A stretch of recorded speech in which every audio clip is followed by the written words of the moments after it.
A child who has not yet gone through puberty wants to come out as gay on a presidential campaign stage, on national television. And the Democrats cheer him on. They're so excited. You hear that. We have got a really touching, amazing question from a prepubescent child who wants to make bold sexual declarations on national television. Woo! Yeah, hooray. Never mind that the kid almost certainly doesn't know what gay means. He definitely doesn't know what gay means. He might have some inclination that it refers to sexual attraction between members of the same sex. What on earth could he possibly know about the significance of that statement? He's 9 years old. Most 19-year-olds don't know quite what that means. People who are struggling with their sexuality, they don't know all of the implications of that. So you're saying a 9-year-old does? I mean, we protect kids from this kind of stuff for a reason. All right, kids are too young to understand the complexities and consequences of sexual decisions. That's why we have an age of consent.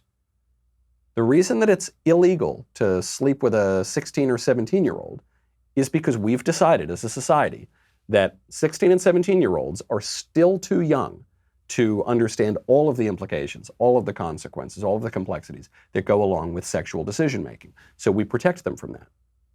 This is why it requires an ID if you want to go buy a Playboy. We've decided, even if you're in your teenage years, you still are too young. You have to be protected from making sexual decisions, some of which will last your whole life. If you're, just to get to the age of consent thing, let's say you're 15, 16 years old and you have a one-night stand. That one-night stand can have psychological consequences on you for the rest of your life. And of course, it could have other consequences like STDs and pregnancy. How much more so should we apply those kind of protections to a 9-year-old prepubescent child as we would to a 16 or 17-year-old teenager? Buttigieg, to his credit, seems pretty uncomfortable with this question because he realizes how creepy and weird this is, that you've got the whole of this Democratic crowd saying, yeah, 9-year-old, make bold claims about sex. Yeah, we love hearing that. So Buttigieg stumbles around at first. He's a little uncomfortable to answer it.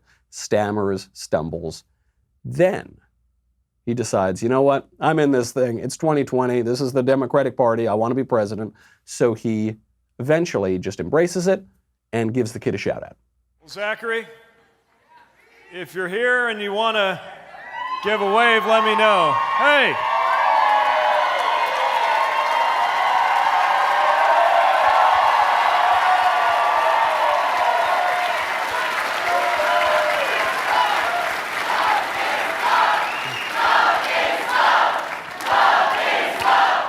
Love is love. This is the dark side of sentimentality. And we increasingly, as a culture, are giving ourselves over to sentimentality. We're abandoning our use of reason. We are abandoning our logic. We're abandoning rigorous analysis. And we're just giving over to sentimentality, how you feel. If it feels good, do it.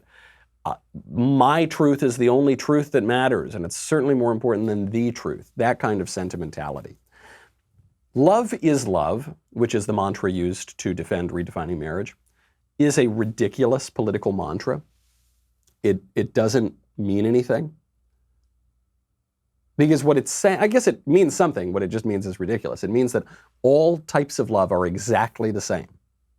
That's what it means. Love is love. All love is the same. This was very useful when they were trying to redefine marriage during the Obergefell decision and other previous legislative battles. But on its face, it's absurd because not all love is the same. We know this. Love for your spouse is a lot different than love for your brother, unless you read Slate magazine. Then maybe it's a little more confusing. Love for your child is different than love for your coworkers.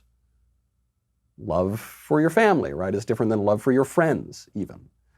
Love is different depending on the context. Love is a very complex thing. In this case, the way we discuss love and sex should be very different for adults as for children.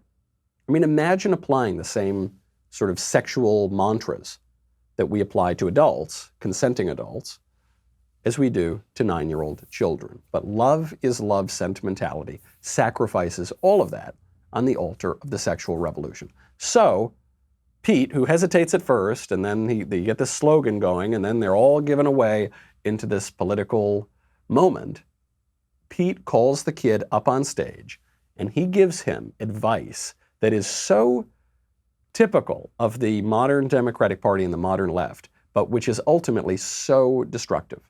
So let me tell you a couple things that might be useful. The first thing is that it won't always be easy, but that's okay, because you know who you are. And that's really important, because when you know who you are, you have a center of gravity that can hold you together when all kinds of chaos is happening around you. That's the first thing I want you to know. There it is. There it is. That's the mistake.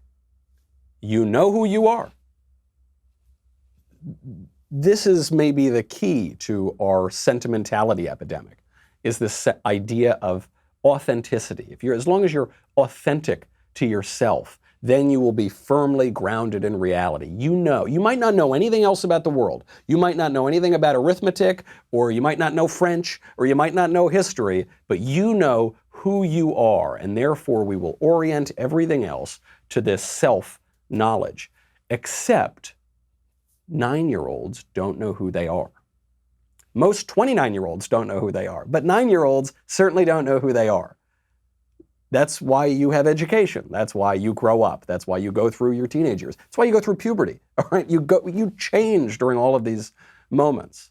The idea that you are exactly who you were when you were 9 years old is totally absurd. If you enjoyed that video, and let's be honest, of course you did. I hope you did. Be sure to hit the subscribe button so everyone wading through the wasteland of YouTube knows that we have the best content out there.